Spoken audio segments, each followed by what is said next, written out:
Bienvenue à On se livre, le balado qui met en lumière des personnalités fortes qui pensent le monde, chacune à leur manière. Je m'appelle Léa Clermont-Dion et je suis autrice, réalisatrice et chercheuse à l'Université Concordia. Je m'appelle Maïka Sondarji, essayiste, chroniqueuse et professeure en relations internationales à l'Université d'Ottawa. On est amis depuis 15 ans et on vous invite dans notre safe space où tout peut être dit. Oh hey, on commence ça? Oui. Alors, bonjour tout le monde. Bienvenue à On se livre, spécial international. On a une invitée internationale qu'on aime beaucoup, qui est Marie Da Silva. Allô, Marie! Allô! Allô. Je m'y habitue maintenant à dire allô. Ah oui, désolée. C'est quoi? Qu'est-ce qu'on dit en France? C'est juste bonjour. D'accord, bon, bonjour Marie. Mais je peux dire allô, il n'y a pas de problème. Marie est une coach stratégique, une entrepreneuse française d'origine guinéenne, née à Paris, qui vit encore à Paris, si je ne me trompe pas. Oui. Elle a fondé l'agence Nkali Works. Nkali qui veut dire, en Igbo, se réapproprier sa narration. J'adore ça. Donc, dans ton coaching, c'est ça que tu fais. Tu aides des femmes racisées à reprendre le contrôle sur leur narration. Donc, parle-nous un peu de c'est quoi ça, être une coach? Parce que c'est pas une coach de vie, là. C'est une coach professionnelle. Non. Je pourrais pas être coach de vie parce que moi-même, j'aurais besoin d'un coach de vie. Donc, non, on va pas l'usurper. Le travail, en fait, m'a toujours intéressée. Les dynamiques du travail m'ont toujours intéressée et elles n'ont pas fait que m'intéresser, elles m'ont aussi percutée. Ouais. Donc, je ne suis pas arrivée dans ce métier par hasard, puisqu'avant, je travaillais 10 ans dans la mode.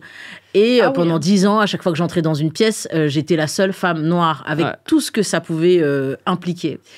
Et je fais ce travail, en fait, de coach pour les femmes racisées, pour justement leur éviter les écueils que j'ai pu traverser. Les épreuves et surtout j'ai une appétence en fait pour la stratégie. J'ai une appétence pour ourdir des complots, pour mettre les gens en capacité de se défendre, en capacité de se lever pour eux-mêmes. Et j'essaie d'être pour ces personnes la personne que je n'ai pas pu être pour moi à l'époque. J'essaie d'être pour ces personnes la personne que je n'ai pas trouvée quand j'avais besoin d'aide. Mais parce que ça n'existe pas. Il n'y a pas de cours pour être coach professionnel, pour aider les gens à survivre un peu aux microagressions, au racisme quotidien, tout ça. Alors, j'ai pas trouvé de confrères ou de consoeurs qui fassent exactement ce que je fais. Idée. Vraiment. C'est génial comme idée. Parce que c'est un besoin en fait vital. C'est-à-dire que ce travail pour moi il est extrêmement cathartique parce que à chaque fois que je coach une personne, je reviens aussi sur des morceaux de mon histoire en fait. Exactement. C'est ce que tu fais dans le livre Survivre au taf. Exactement. Stratégie d'autodéfense pour personnes minorisées. Puis c'est ça que j'aime. Léa et moi on fait ça dans nos livres aussi. C'est que tu utilises ton expérience à profit politique, donc pour faire des points politiques, puis c'est ce que tu fais dans ton travail. Donc, on peut revenir là-dessus, parce que je veux vraiment que tu nous racontes comment ça t'est venu, comment je veux dire, tu as vécu du racisme toute ta vie, mais il y a des histoires, notamment dans ton enfance, que j'aimerais peut-être que tu nous racontes, c'est quoi... Comment tu as réalisé que ça pouvait, avant de parler de ton expérience de travail, tu parles de à l'école, quand tu avais vécu une expérience avec un jeune garçon qu'on ne nommera pas. Fait que veux-tu nous raconter ça, puis nous parler un peu de comment tu as réalisé que l'école était injuste, parce qu'après, je pense que ça a influencé ta position de comment les institutions sont injustes. Aussi, je dois juste te dire d'emblée que moi, j'ai été vraiment touchée par ton livre, comme aux larmes, là. Et je trouve ça courageux de raconter d'abord ton histoire pour nous faire comprendre finalement la racine de ton engagement. Puis j'ai trouvé ça aussi salutaire de donner la voix à ces gens-là finalement. Moi, ça m'a permis de me conscientiser à quelque chose que je ne saisissais pas dans les nuances près. Donc, je te remercie d'avoir écrit ce livre-là, premièrement. Puis oui, revenons à cette parce que c'est des trucs, c'est des histoires on en parlera après, là, des gens dont tu parles que pour des gens qui ne le vivent pas, soit qui sont blanches ou qui sont, comme moi, white passing, parfois qui n'ont pas vécu le racisme au jour le jour, ben, on comprend des situations vraiment bien par ta manière de l'écrire, mais bref. Vas-y, parle-nous de toi. C'est toujours un exercice difficile parce qu'on est habitué à écouter les autres. Oui, j'ai commencé le livre en parlant de moi parce que c'est important d'être dans cette honnêteté-là et dans cette rigueur-là. Par exemple, moi, j'ai une règle très simple. Je ne conseille que ce que j'ai déjà fait. OK. Si je ne l'ai pas fait, je ne le conseille pas. Et donc, ça m'aide justement à avoir des limites dans l'influence que je peux avoir dans la vie des personnes que je coach. Et pour moi, c'était important de me livrer d'abord moi, parce que je demande toute la journée aux gens de se livrer à moi. Ah oui. Et je me suis dit, mais il va falloir aussi que je fasse l'exercice inverse. Et c'était important pour moi de me situer et que les gens sachent d'où je parle. Et c'est forcément, on parle de racisme, on parle de sexisme, on parle de grossophobie, donc c'est forcément, je parle forcément d'une place douloureuse. Et j'ai beaucoup réfléchi, est-ce que je le mets ou pas? Et donc en fait, le livre s'ouvre sur moi qui devait avoir 10-11 ans et qui se retrouve dans les toilettes parce que elle a dit à un garçon parce que j'ai dit à un garçon que je l'aimais, et lui il m'a tout simplement dit qu'il ne pouvait pas être avec une fille comme moi. C'est ça, c'est quand il dit ça, je peux pas. C'est d'une violence. Voilà. Et en fait, c'est une des premières violences sexistes et racistes dont je me rappelle. Et c'était important, en fait, de le poser parce que ce sont des expériences qu'on croit qu'on a dépassées, ce sont des expériences dont on pense qu'elles sont exorcisées et pas du tout. Ce sont ce rejet-là, en fait, parfois j'y reviens. Il y a certaines expériences qui vont me replonger dedans. Et c'est aussi un épisode qui est fondateur pour moi. Parce que en fait ça m'a fait très tôt comprendre quelle place je pouvais occuper dans la société et sur le marché amoureux de manière beaucoup plus large. Et c'est aussi un épisode traumatisant. Mais oui, mais tu utilises les gens que tu coaches, tu vas leur demander de mieux se comprendre en se livrant aussi. Absolument. Donc, est-ce qu'il y a des choses qui t'ont surprise? Est-ce que quand ils font ces livraisons-là, comment toi ça t'impacte? Alors, ça m'impacte parce qu'il y a forcément une espèce de contre-transfert. Ça m'impacte parce que je coach des personnes avec lesquelles j'ai une communauté de vécu. Et c'est ça. Et à chaque fois, je rejoue ma propre histoire. Je dois toujours revenir vers moi-même. Même quand je coach des personnes qui sont très éloignées de moi. Par exemple, quand je coach une femme trans ou un homme trans, on n'a pas la même construction, on ne s'est pas construit de la même manière, et pourtant je dois faire appel à moi-même. Ok, cette personne-là me raconte telle expérience. Quelle expérience de vie que j'ai peut se rapporter à ça? Et ça me permet en fait de convoquer cette empathie radicale dont on a besoin quand on est en face d'une personne qui vous demande de l'aide. Et comment je me sens quand j'entends ces histoires-là? Il y a forcément beaucoup de peine. Il y a aussi beaucoup de colère. Mais il y a aussi une espèce d'optimisme, dans le sens où vous êtes militante et donc vous savez de quoi je parle. Enfin, les militants, en fait, vont se battre pour un changement qu'ils vont peut-être pas voir arriver. Effectivement. Et être coach, c'est aussi se confronter à des petites victoires qui nous font tenir. À chaque fois. On n'est pas sur le même temps. Les militants et moi-même, on n'est pas du tout sur le même temps. Moi, je suis plutôt dans une espèce d'instantanéité parce que je vais préparer la personne à son échéance et puis le lendemain, j'ai un coup de fil qui va me dire si ça a fonctionné ou pas. Il y a une entrevue, il y a une rencontre. C'est extrêmement, j'imagine, stimulant de pouvoir avoir un impact direct sur la vie des gens comme ça. Puis tu sais, dans ton livre, tu parles aussi d'une expérience, en tout cas moi, qui m'a marquée par rapport, en fait, à la question de la grossesse puis de l'inéquité par rapport à cette question-là. J'ai trouvé que c'était courageux de le dire, puis on a tous des expériences, je pense, qui peuvent mais parce que dans tous les milieux, là, je sais pas si tu veux revenir un peu sur ton expérience de travail à toi, quand seulement t'as arrêté de travailler, mais t'as pas arrêté de travailler parce que on te demandait, on avait des attentes de toi qui dépassaient. Oui, parce que en fait, en tant que femme et peut-être encore plus en tant que femme noire, puisque le racisme est toujours un exhausteur de goût sur n'importe quelle oppression. C'est de MG. Voilà, exactement, c'est des petits copeaux de sel sur la blessure. Déjà, en tant que femme noire, la seule valeur que j'avais dans cette société, c'était une valeur de produit. Je produis, donc j'existe. Je produis, donc on me reconnaît. Je ne résiste pas à mon exploitation, donc j'ai des petits crumbs, des petites miettes de reconnaissance. Et ces petites miettes de reconnaissance, Dieu sait qu'elles nous rendent extrêmement accros parce que c'est la seule manière dont on se voit valorisé.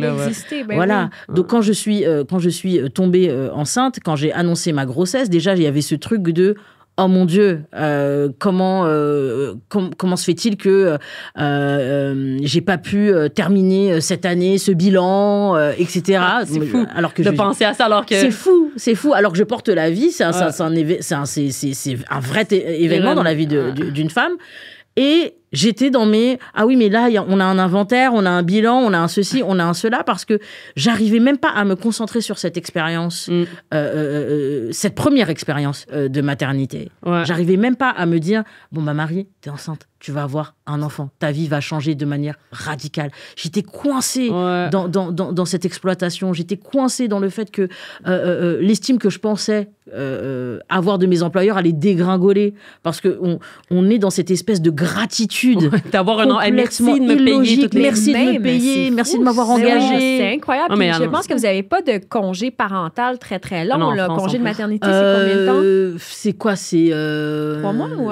C'est un peu moins de 3 mois. Hein. C'est ça, alors qu'ici, c'est un an. Là. Pour nous, qu'on peut partager avec le père. J'avoue qu'il y a quand même des distinctions quand je lisais le livre avec le Québec. Par exemple, nous, on peut avoir un an, puis c'est bien vu. Là. Oui. Puis maintenant, si l'homme prend plus, c'est vraiment bien vu. Et je sais qu'en France, c'est pas du tout le même rapport. En Europe en général.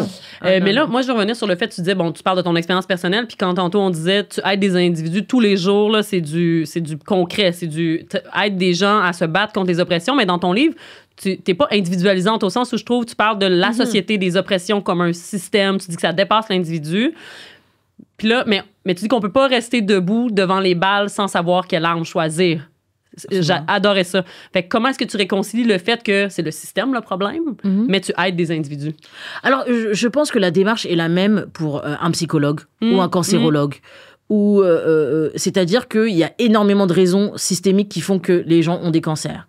Il y a énormément de raisons systémiques qui font que les gens vont aller en thérapie. Moi, c'est exactement pareil. C'est-à-dire que je fonctionne un petit peu comme une ambulance. Je suis là pour cautériser les plaies, je suis là pour soigner.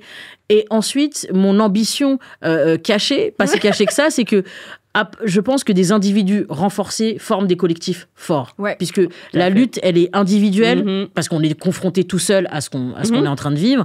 Mais ensuite, on prend conscience que ce qu'on vit nous dépasse. Et à un moment donné, on se dit, mais je ne vais pas me battre tout seul contre ça. Mais il faut déjà ce truc d'avoir pris soin de soi, de s'être battu pour soi d'abord. Donc oui, il y a... et c'est ça, au début de mon activité, les gens étaient là, ouais, mais c'est le système, c'est le système. Moi, j'étais là, mais bien sûr que c'est le système. Et le système nous impacte aussi de manière individuelle.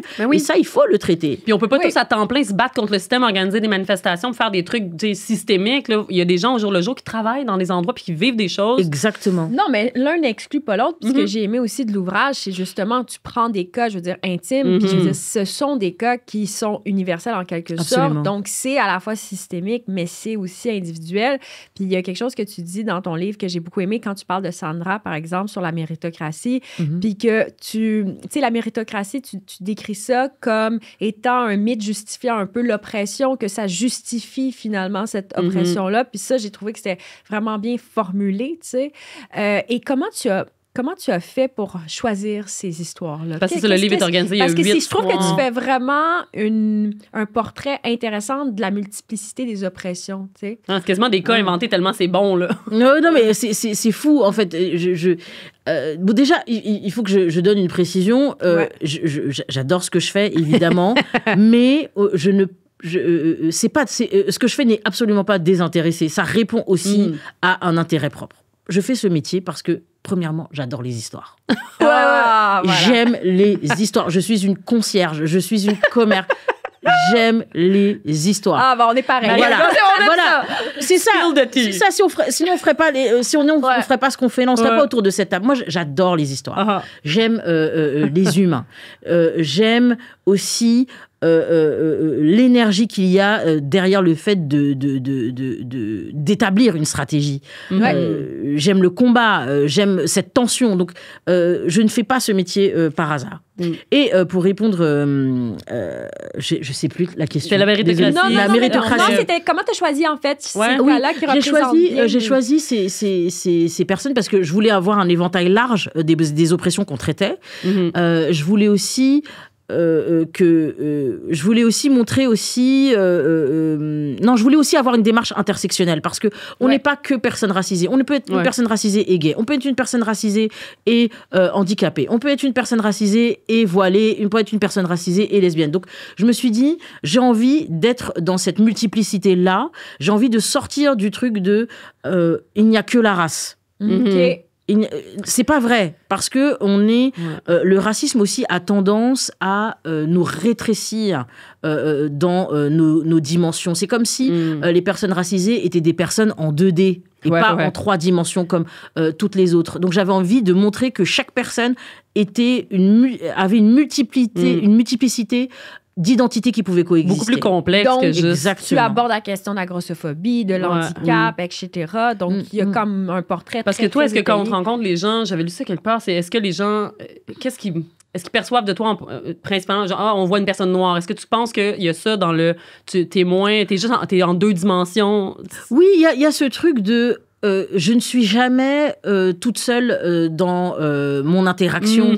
C'est-à-dire qu'il y a effectivement l'enjeu de l'interaction, l'enjeu du présent dans lequel je suis, mais je me retrouve à chaque fois, à quelques exceptions près, dans des situations où je dois répondre à l'histoire qui a été produite avant moi. C'est ça. Sur moi. Ouais.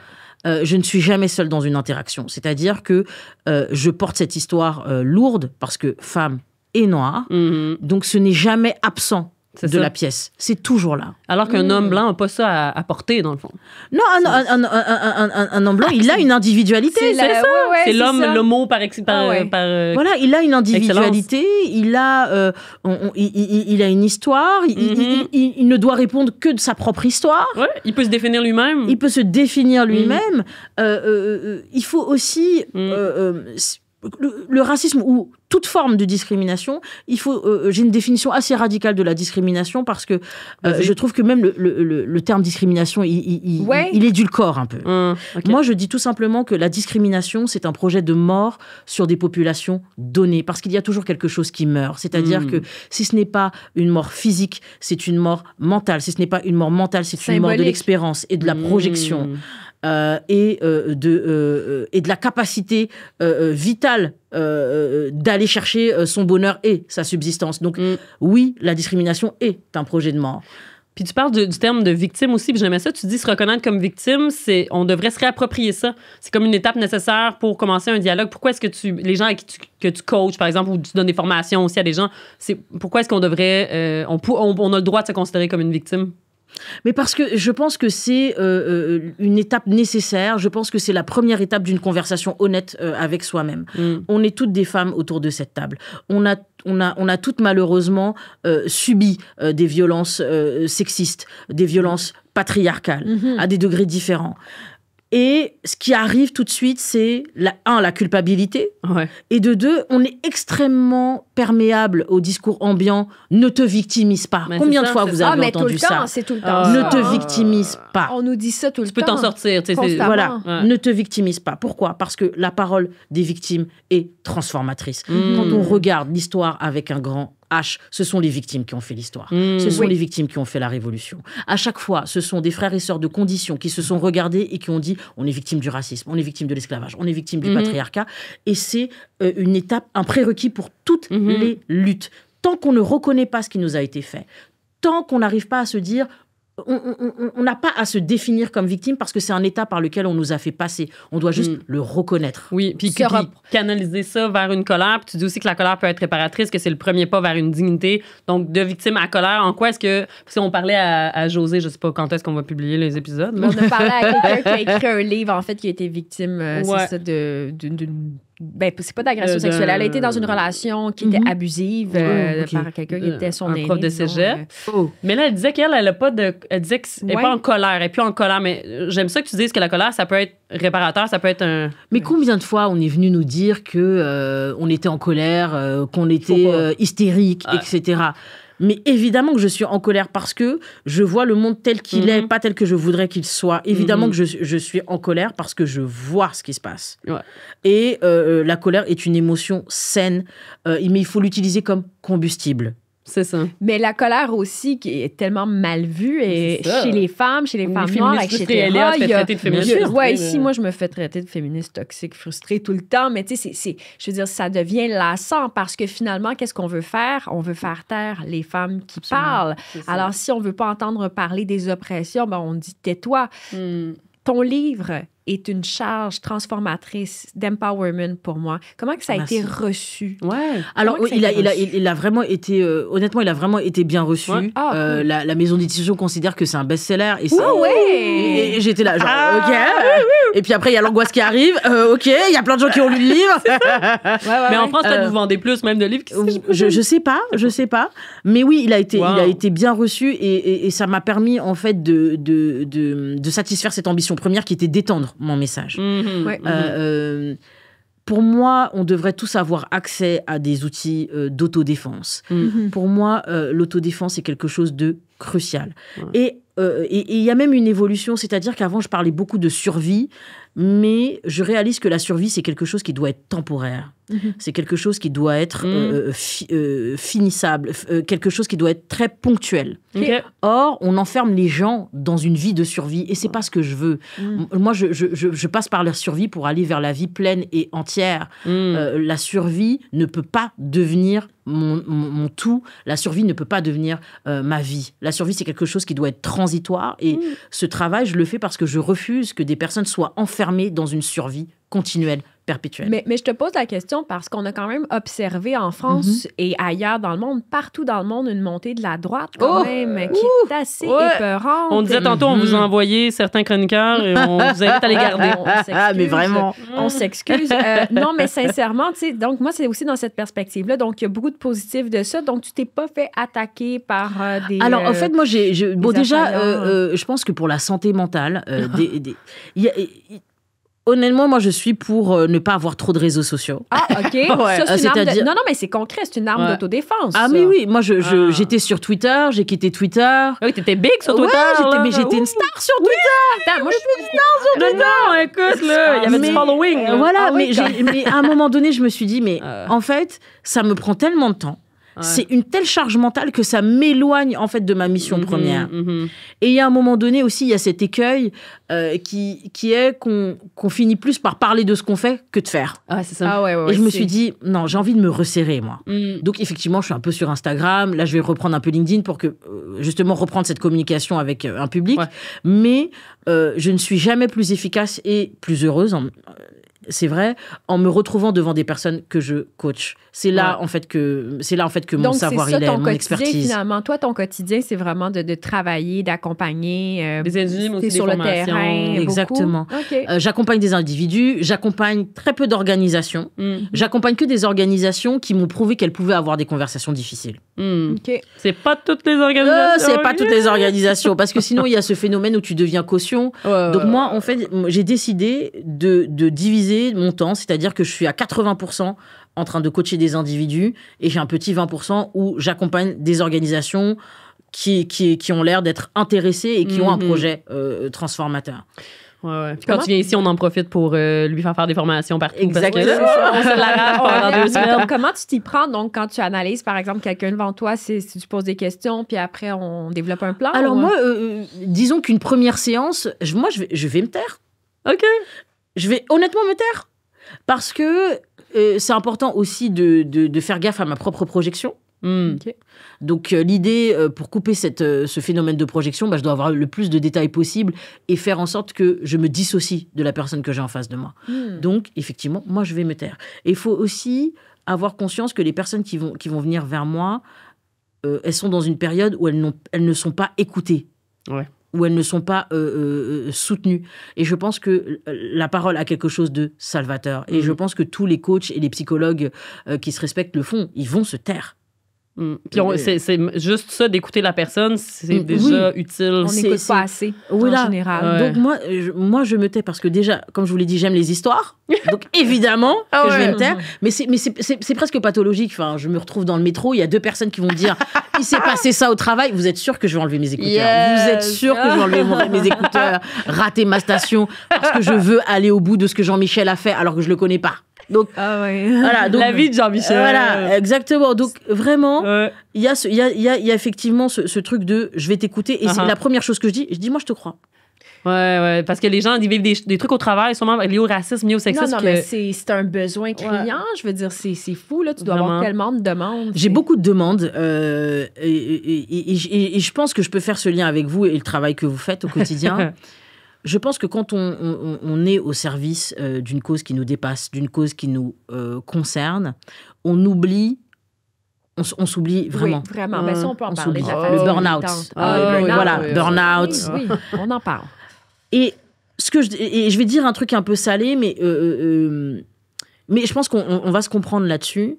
Il y a effectivement cette vocation, il y a effectivement ce cœur qu'on a pour la cause qu'on défend. Il y a ce truc de dire je veux un meilleur monde pour mon enfant, etc. Donc il y a vraiment ce côté extrêmement hors de soi. Qui est là. On ne militerait pas, et je ne ferais pas ce métier si on ne pouvait pas se mettre en dehors de nous-mêmes.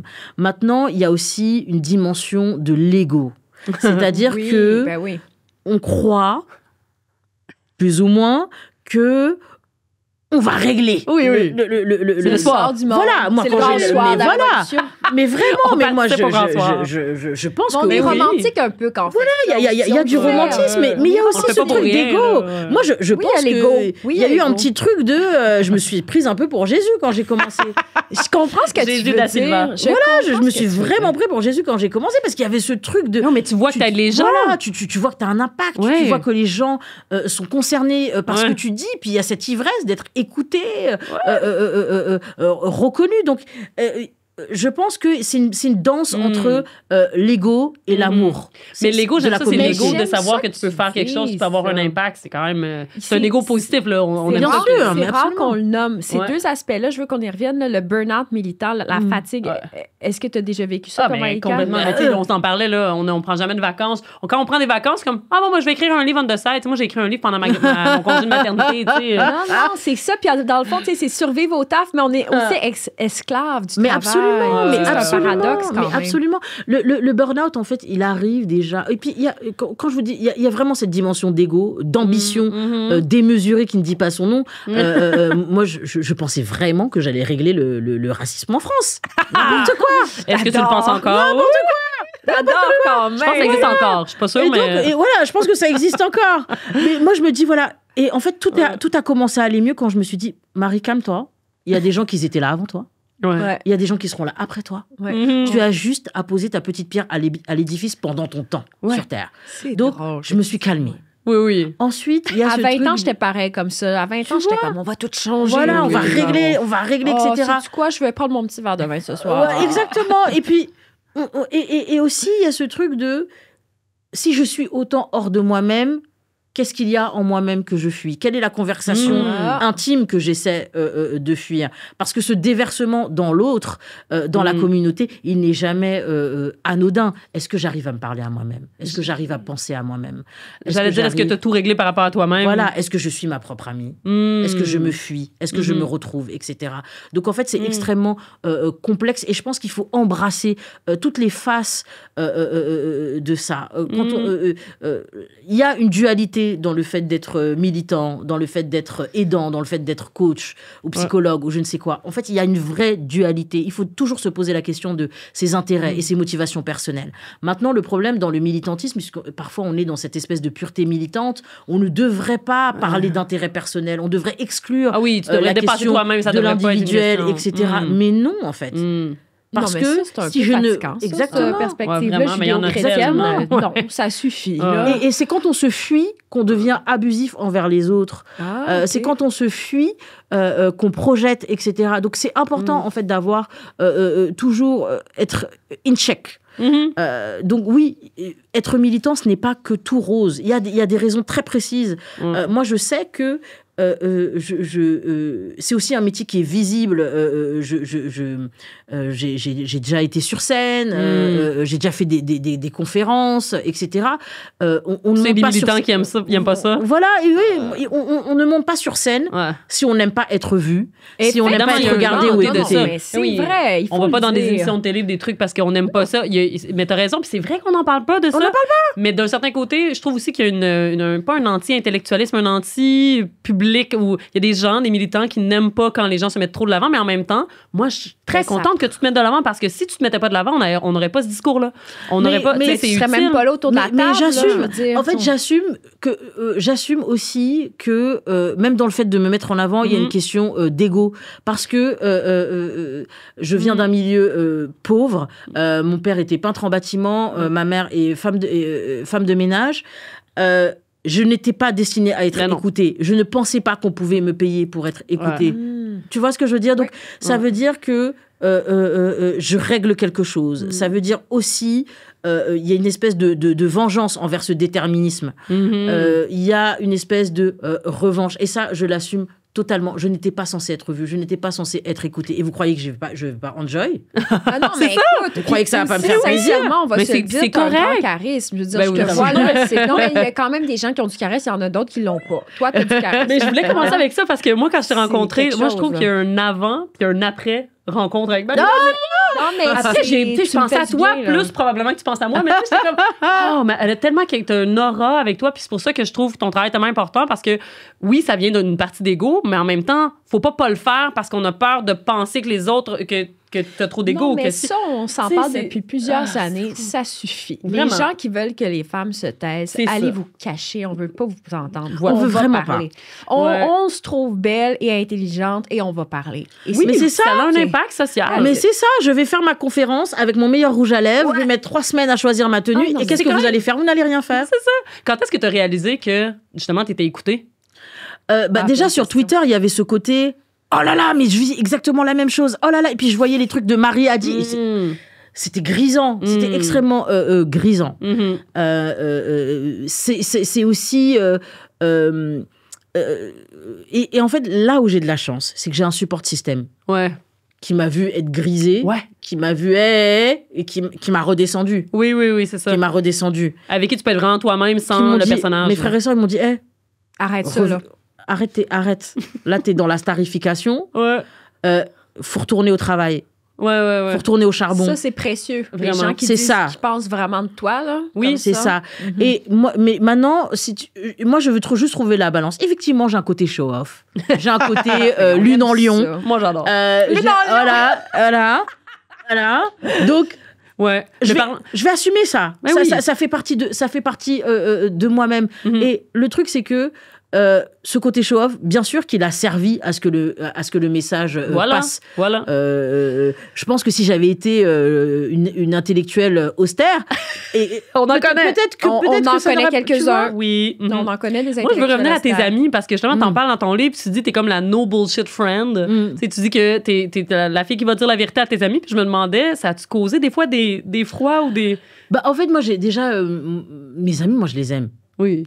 Et je déteste, en fait, ce truc que certaines personnes ont de dire je suis franc, donc je suis cruel, machin. Ça me gonfle. En fait, le truc, c'est que c'est pas la franchise qui t'intéresse. C'est la cruauté que tu peux exercer.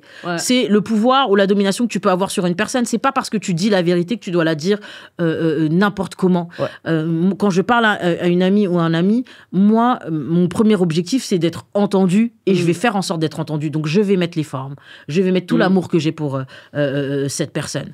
Parce que d'être franc, ça peut venir d'une place d'amour, là. Mais bien sûr, il faut.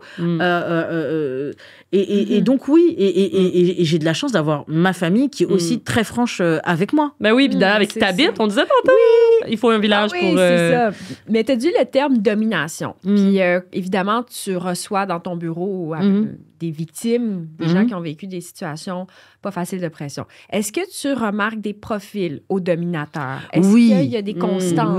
Oui, nous sommes pluriels et la domination est unique. C'est-à-dire que l'homophobe égale le raciste égale le sexiste et ainsi de suite. En fait, c'est vraiment... en fait, il faut comprendre que toutes ces personnes qui toutes ces personnes qui nous dominent et qui font partie de ce système de domination, ce sont des personnes qui se sont construites en ignorant une partie de l'humanité. C'est une névrose. C'est névrotique de se construire de cette manière-là. C'est fou, hein? De se construire sans l'autre. Ouais.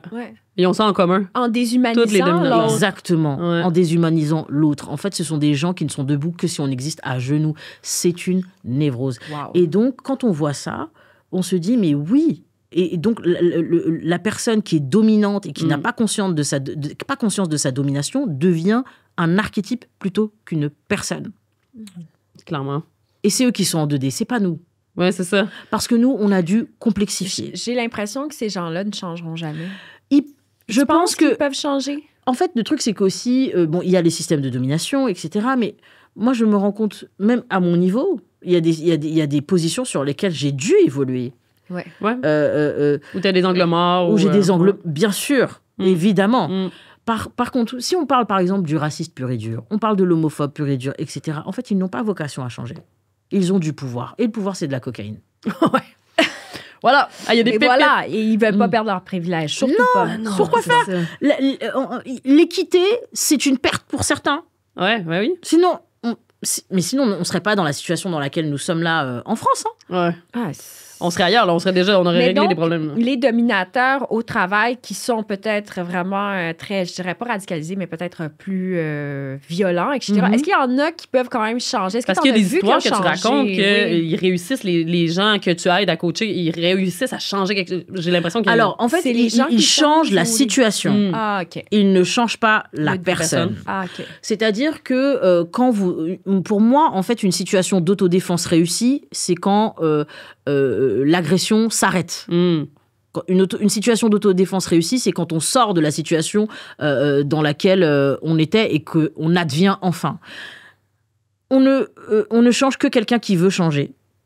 On ne change que quelqu'un qui s'est regardé en lui-même et qui peut supporter de voir ce qu'il a été. Parce que il faut que ça soit positif. Admettre. En fait, même pour nous, ce qu'on ne dit pas assez, c'est que le changement passe d'abord par la honte de notre ancienne version. Oui, mais il faut avoir de l'humilité pour comprendre ça. C'est ça. Pour se regarder puis se dire, ah ben j'ai peut-être, moi dans mon cas... J'ai été ça, j'ai été ci, j'ai fait ça, j'ai fait ci. Le changement passe automatiquement par la honte et en fait, on n'est pas tous équipés de la même manière par rapport à cette honte personnelle. Cette honte... entre nous et nous, cette honte devant le miroir, on n'est pas équipés de la même manière. Et il y a des personnes qui passent cette vie, ils vont passer une vie entière à fuir cette honte. Et je pense que c'est une réalité chez beaucoup de dominants, chez beaucoup de harceleurs, chez beaucoup d'agresseurs, etc. Ils ont d'abord honte d'eux-mêmes. C'est ça, puis ça serait trop difficile de faire face à ça. C'est de pour ça. Dire comment est-ce que je peux faire mieux. C'est pour ça que automatiquement, ils vont rentrer dans une espèce de dissonance cognitive. Personne ne se lève le matin pour avoir les fondations de sa maison détruites. Surtout quand le dominateur est au pouvoir et qu'il est le patron. Exactement. Quand on vit une situation comme ça puis qu'on est au bas de l'échelle, je veux dire, c'est encore plus difficile si c'est le patron qui abuse de nous. Ben oui. Tu peux pas, c'est plus difficile. Mais justement, en parlant de situations claires, moi, j'ai des questions sur chacune de tes histoires. Là. Mais dis-moi laquelle, si tu veux raconter un peu une des histoires, celle qui t'aurait le plus marqué ou que tu trouves qui est représentative de ton travail dans les gens dont tu parles dans Survivre au taf. Il y a évidemment celle de Victor, parce que l'étudiant... parce qu'il ne m'a pas contacté pour être coaché, il m'a recontacté pour me raconter son histoire et que je l'aide à réfléchir à ce qui s'est passé. Ah oui. Hein. Donc contextualiser, c'est quelque chose qu'on est obligé de faire. Pourquoi ? Je pense que quand on est victime de quelque chose, quand on est victime d'une oppression, on est tellement enfermé dans sa culpabilité qu'on oublie toujours le contexte. Et le contexte, c'est l'étape par laquelle vous devez passer pour aller vers une notion que j'appelle la compassion radicale pour soi-même. Vous n'allez nulle part sans empathie et compassion radicale pour vous-même. Parce qu'on doit passer de soi pour aller vers l'autre. Et pour moi, il est arrivé avec « Oh, j'ai pas pu faire ci, j'ai pas pu faire ça. » Une culpabilisation. J'ai dit « Mais, oh, tu as été victime de racisme dans cette institution. » La domination, c'est quelque chose d'unilatéral. La domination ne dépend pas de ce que tu aurais dû ou pu faire. Donc, ce n'est pas ta faute. Et finalement, c'est quelque chose d'assez paradoxal parce que je lisais une étude qui m'a vraiment marqué sur les victimes de violences sexuelles. Et cette étude, j'espère que je vais bien la paraphraser, cette étude disait que les victimes de violences sexuelles qui s'attribuaient tout, qui s'attribuaient la faute, la honte, allaient peut-être mieux que les victimes. Pourquoi ? Parce qu'il y a cette illusion, en fait, de pouvoir. Si tout était de ma faute, je peux faire en sorte que ça n'arrive plus. Ah, je comprends. Le paradoxe. Le paradoxe. Voilà. Donc, je l'ai cherché. Et c'est ça. Donc, je peux m'en sortir. Donc, je peux avoir du contrôle. Je peux être dans une condition où je ne le cherche plus. Ouais, mais non. Mais en même temps, mais on se rend compte que c'est un trick de l'esprit. On se rend compte que c'est quelque chose... c'est un pansement. Oui, comme Victor, tu voulais pas qu'il, lui, pense que c'est sa faute s'il a vécu des choses. Exactement. Moi, je voulais... En fait, parce que quand on dit « ça m'est arrivé », ce n'est pas de ma faute, il faut dépasser le petit pic d'impuissance qui survient. Ça m'est arrivé alors que c'est pas de ma faute. Ça veut dire que je peux être dans des situations d'impuissance et je peux jamais connaître ça. Et comment le regard de Victor a changé? Il a changé parce que moi, je fais ce métier avec énormément d'amour. Je fais ce métier parce que je m'aime et que j'aime les gens. Et donc, je pense que ça a beaucoup transparu dans nos échanges. Je voulais qu'il aille bien et je voulais lui dire que la personne qui est en train de le coacher, la personne sur qui il transfère énormément de capacités, de respect, est passé par là. Et je pense que ça l'a aidé. Josépha aussi, c'est une histoire marquante. Est-ce que tu veux nous en parler? Josépha, oh là là, trop de mémoire. Étudiante au master qui a vécu de la grossophobie notamment. Ce cas, il m'a tuée parce que j'ai subi ou je subis toujours de la grossophobie. Et toi, ça? Tu subis de la grossophobie? Il y a un truc où... Il y a un truc où... c'est pas on va pas parler de mon corps en premier. On parle de ce que je fais, on parle de mon combat, on parle de mon métier, etc. Donc, la grossophobie, c'est devenu quelque chose d'assez relatif dans ma vie. Mais pas pour cette étudiante, en fait. Et le fait de la coacher, ça m'a permis aussi de regarder le rapport que j'avais à mon propre corps. Et je me suis... En la coachant, je me suis dit, mais Marie, parce que moi aussi, toi, ton corps n'existe même pas. C'est-à-dire que moi, je me suis construite de manière totalement intellectuelle et pas du tout charnelle. Je me suis rendu compte, en coachant Josépha, que j'avais évacué cette question du corps. Ah oui. Totalement. Ah oui. J'aurais cru que tu aurais toujours eu une vision de ça. Totalement. Mon corps n'existe pas. Donc, c'est un apprentissage finalement pour toi de coacher. Tu apprends sur toi-même. C'est un dialogue. On n'a pas le choix. On n'a pas le choix. Et on doit travailler sur nous à une vitesse hallucinante. C'est-à-dire que quand on coach quelqu'un, il y a toujours une réalisation qui vient nous percuter et on doit la traiter. Et quand j'ai coaché Josépha, il y avait cette réalisation de mon rapport à mon propre corps. Et... cette personne aussi, en fait, à un moment donné, je lui ai dit, écoute, quitte à être des monuments, il faut qu'on soit de beaux monuments. C'est ça. Fiers. Oui, c'est ça. Oui. C'est-à-dire que on arrive dans une pièce, on prend autant de place qu'un monument. On va la prendre, cette place. Un monument, c'est fait pour être vu, regardé, admiré. Et je veux ça pour toi. Et in fine, je veux ça pour moi. On a beaucoup parlé aussi de la place que pouvait avoir la manière dont on s'habille, la manière dont on se présente au monde. On s'attend de moi, en tant que femme noire grosse, que j'arrive dans des événements habillée tout en noir, de manière austère, etc. Caché. Et à chaque fois, moi, je vais choisir le truc le plus voyant, le plus orange, le plus doré. Parce que je me suis dit, moi, quoi qu'il arrive, on va me voir. On a tenté que je m'organise. De t'invisibiliser. Voilà. Autant que je m'organise dans la manière dont je veux être vue. Et c'est ça, en fait, qu'on a appliqué avec Josépha. Et je lui ai fait aussi comprendre que, effectivement, la grossophobie, c'est quelque chose qu'on voit tout de suite. Mais tu le ressens. Voilà. Donc, on arrive, on est vu, on a un corps, on voit notre corps. C'est ça, la grossophobie. Mais je lui ai dit, mais toutes les personnes là qui essaient de te dominer, toutes les personnes qui sont grossophobes, est-ce que tu crois vraiment qu'elles n'ont pas quelque chose à cacher? Toi, ok, tu es grosse. Ok, on le voit. Mais dis-toi bien que ce qui n'est pas vu chez eux est tellement plus grave. Oui, c'est ça. Tellement plus sombre, tu ne peux pas comparer. Tu ne peux pas te comparer à ces personnes-là qui pensent que tu ne dois pas exister à cause de ton corps. Parce qu'on est dans cette société de la minceur. On est dans une société grossophobe. Et une personne grosse, elle transgresse quelque chose. Elle transgresse quelque chose. La norme qu'on a créée. Voilà. Bon, ça fait très longtemps que ça ne m'est pas arrivé, mais avec une amie, je lui disais, écoute, j'ai l'impression qu'à chaque fois que je m'assois à côté d'une personne, cette personne est prise de nutritionnite aiguë. C'est-à-dire que tu te retrouves à côté d'une personne qui tout de suite va te donner des conseils en nutrition. Pardon? Mon Dieu! Donc, mais non. Mais t'es là, tu n'as rien demandé. En 2024, voilà. Shut the fuck up. Et donc, My God. je lui dis, déjà, les gens qui ont la nutritionniste aiguë, là, allez vous soigner, on est fatigués.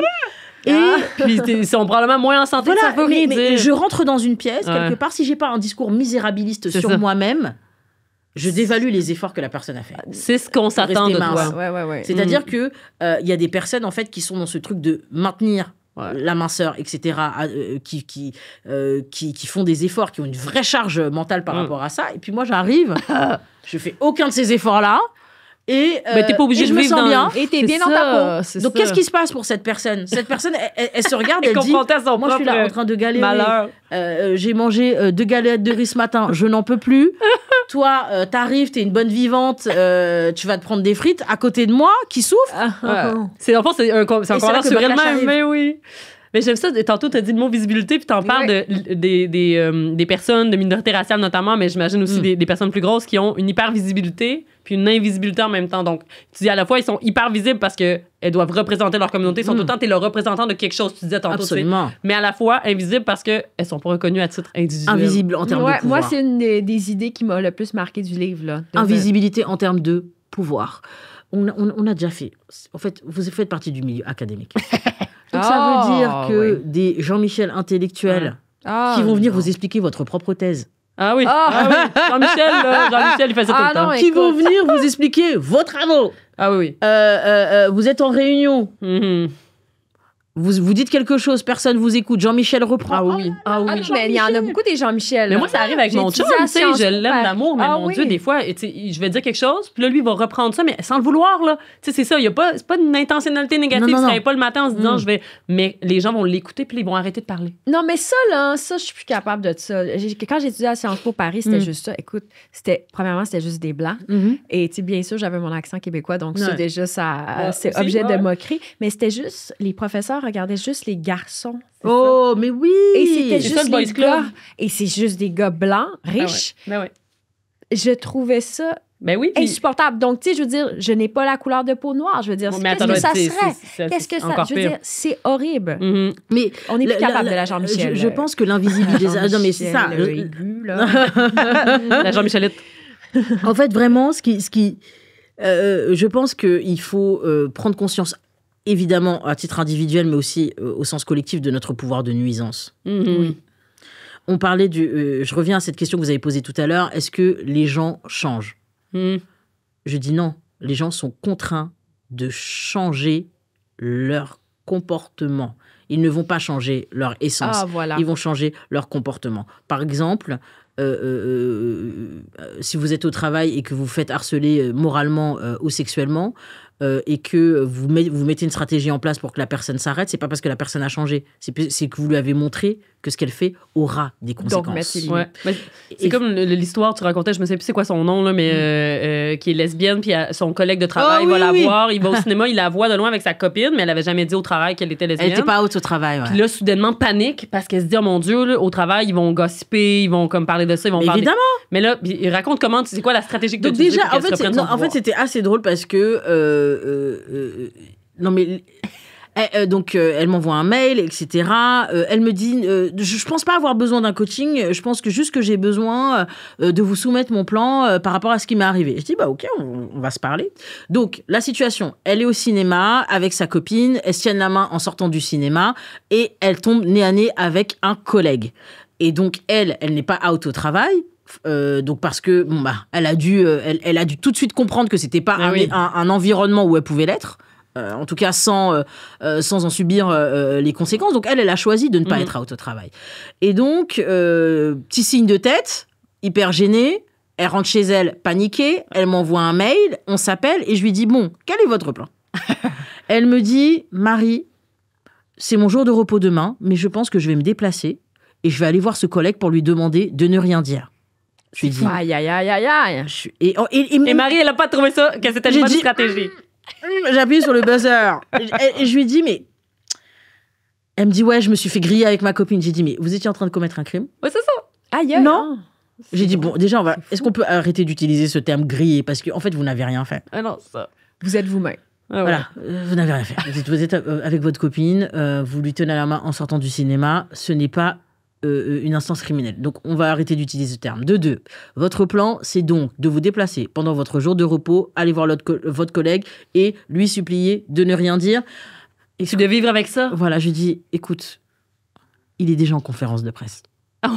Il est déjà en conférence de presse. Oh ouais. Il y a 15 articles qui sont sortis. Il va faire 4 conférences sur le fait qu'il t'a vu. Crié, là, sur avec tous les toits, là. voilà. Il est en haut de la tour Eiffel, en train de crier ça. Donc, non. Et tu peux pas lui donner ce pouvoir-là. Parce que ce qu'on oublie aussi, c'est l'injonction à justifier de son humanité. Et c'est d'une extrême violence. L'humanité, c'est quelque chose qui existe de facto et de par elle-même. Pour être humain, il suffit d'avoir été. Il suffit de naître. Donc, finalement, qu'est-ce qu'elle a fait? Finalement, ce qu'elle a fait, je lui ai dit, moi, je peux pas... écoute-moi, je ne peux pas t'aider à faire ça. Parce que pour moi, c'est contre-productif. Pour moi, ça va être encore plus de violence. Et c'est pas dans le sens dans lequel je coach les gens. Parce que c'est un pouvoir infini qu'on donne à Jean-Michel d'aller lui dire tu as le pouvoir de me construire ou de me détruire. Tu as le pouvoir de décider si je suis humaine ou pas. Tu as le pouvoir de décider si être lesbienne, c'est bien ou pas. J'ai dit, je ne peux pas faire ça. Déontologiquement, je ne peux pas le faire. Je peux te proposer une alternative et tu me dis ce que tu choisis. Je lui ai dit, écoute, moi j'ai en tête cette citation d'Audre Lorde qui dit ce qui est assumé ne peut être attaqué. Et voilà. J'ai dit, il n'y a que ça. Voilà. J'ai dit, moi je suis une femme, je suis noire, je suis grosse. Mais dis-toi bien que quand j'ai un événement, c'est moi qui ai la veste la plus voyante de toutes. Donc, il y a un moment donné, ce que tu assumes, on ne peut pas l'attaquer. Personne ne va venir m'attaquer sur mon corps alors que je porte une veste dorée. Une Cali se réapproprier la narration. Exactement. Donc, c'est peut-être ça, finalement. Puis en conclusion, en fait, je lui ai dit, écoute, on va assumer complètement. Le travail est un théâtre social, donc tu vas venir costumer. Je lui ai dit, tu sors ta meilleure veste. Tu sors ton rouge à lèvres le plus rouge, le plus agressif. Tu t'assumes. Elle me dit, OK. Donc, on met sa tenue de combat. Au théâtre, tu n'arrives pas sans ton costume. Mais moi, j'ai déjà fait ça aussi. Mais bien sûr. Parce que j'ai fait ça, tout le monde en parle. Quand je suis allée, tout le monde en parle après les attaques que j'avais subies. J'avais ma maquilleuse, puis elle me dit non, tu ne t'excuses pas. Non. Et tu es cute et tu te mets cute. Si mais ça bien sûr. Oui. Bien sûr. Et c'est ce que je lui ai dit. Je lui ai dit, tu vas aller avec toute ta puissance. Et c'est pas, tu sais pas, tu vas aller te terrer dans ton bureau là-bas. Non. J'ai dit, tu vas au point névralgique de toute structure, de toute entreprise qui se respecte, ta machine à café. Autour de la machine à café. Et quand elle arrive à la machine à café, il y a Jean-Michel et 2 collègues et jeu de regard comme dans un western, elle sait qui c'est qu'ils savent. Et là, elle fait comme ça, elle fait « Ah, t'es allé voir quel film ?» Ah ouais, non, mais moi, je suis allée voir ce film-là avec ma copine, on l'a trouvé trop bien. Enfin, moi, je l'ai trouvé trop bien, mais ma copine a détesté. Machin, bah écoute, je te le recommande, etc. Ah bah ouais, c'était trop bien ce week-end. Contrôle de la narration. Exactement. C'est elle qui a décidé de le dire. Elle arrive dans son bureau. Marie, j'ai envie de vomir. Non, mais ça devait être... Et je lui ai dit, attention à la partie 2, parce qu'un dominant ne renonce jamais comme ça à la domination. Et donc, je lui ai donné la technique d'une méouïdon cornicard. Le méouïdon cornicard, c'est fait pour... Les personnes qui nous dominent, en fait, sont floues parce qu'elles ne peuvent pas être dans la vérité. Et donc, le méouïdon cornicard, c'est poser un maximum de questions pour pousser la personne à se retrancher. Parce que la vérité, la destination est très claire. La destination est ouverte et vue de tous. Le mensonge, c'est une destination cachée. Donc, je lui ai dit, il va venir t'emmerder. Hein. Il va en reparler. Là. Donc là, en fait, tu ne réponds à rien. Parce que si tu réponds, justification de ton humanité. Par contre, tu vas le confronter. Elle, il arrive, il fait « Ouais, mais tu m'avais pas dit que... » Elle dit « Comment ça tu m'avais pas dit que que t'étais pas... tu m'as pas dit. » Elle a dit « Pas dit quoi ?» Il lui dit que t'étais homosexuel. Elle dit, écoute, là, je suis en train de répondre à mes mails. Je vais commencer une réunion dans 10 minutes. Est-ce que tu as envie de rester là pour me parler de ma sexualité? Et si tu as besoin qu'on continue cette conversation, est-ce que tu penses qu'on peut converser dans le bureau de la RH? Wow. Oh, wow. Il n'a plus jamais reparlé. Ah non, mais attends, on te veut dans nos vies, donc, là. lui, il va peut-être pas changer, mais elle a changé la situation, clairement. Non, moi, je vais à chaque fois, je vais mais on t'appelle, on est jeunes. Juste un dernier point sur les LGBT-phobies. Il faut jamais oublier que le coming out est un rituel de coercition. Il faut jamais oublier que le coming out, c'est un peu... Tu dois prévenir les gens que tu n'es pas comme eux. Tu dois prévenir les gens. Au fait, je suis pas normale, mais est-ce que vous m'acceptez? C'est la première fois que j'entends cette expression et c'est très bien. Hein? C'est ça, c'est un rituel de coercition. Et j'ai dit, et c'est pour ça que je dis aux personnes qui sont LGBT, qui doivent pour une raison ou pour une autre être out ou qu'on a outé, le coming out doit toujours venir avec une petite menace. Toujours. Ne donnez jamais ça gratuitement aux gens. Tu dois rien à personne. Rien. C'est-à-dire qu'elle elle a été outée, mais elle n'a pas passé son temps à lui dire, tu sais, on est comme les autres, Non, c'est direct. On n'a pas le temps. Tu veux discuter de ça? On va aller voir la RH, comme ça, on va avoir une grande conversation à 3. Mais finalement, Marie Da Silva, t'es une coach pour retrouver son humanité. Voilà. Absolument. Ça m'amène à conclure avec une citation de ton livre. Non, mais pour de vrai, il y a des pépites là-dedans. J'ai qu'une liste de citations. C'était vraiment bien écrit. Tu dis, je te propose de te rappeler ton importance et ta valeur. Je te propose de te souvenir de ton humanité et de la nécessité absolue de la défendre. Je te propose que l'on espère ensemble. Merci beaucoup de nous avoir fait espérer aujourd'hui. Merci. Extraordinaire. Avec grand plaisir. Merci. Si on veut te suivre sur les réseaux sociaux. Alors, donc, on va sur LinkedIn, Marie Da Silva, et sur Instagram, Marie Da Silva Coach. Et j'en profite. Est-ce que je peux l'annoncer aussi? Donc, je vais reprendre mon podcast qui s'appelle Better Call Marie. Et donc là, j'espère pouvoir le sortir pour novembre. Voilà. On va écouter ça. Et ton livre est disponible dans les librairies du Québec. Exactement. Mon livre est disponible dans les librairies du Québec. Survivre au taf. Survivre à la job. Merci Marie. On se voit bientôt. Reviens nous voir. Merci beaucoup. Merci.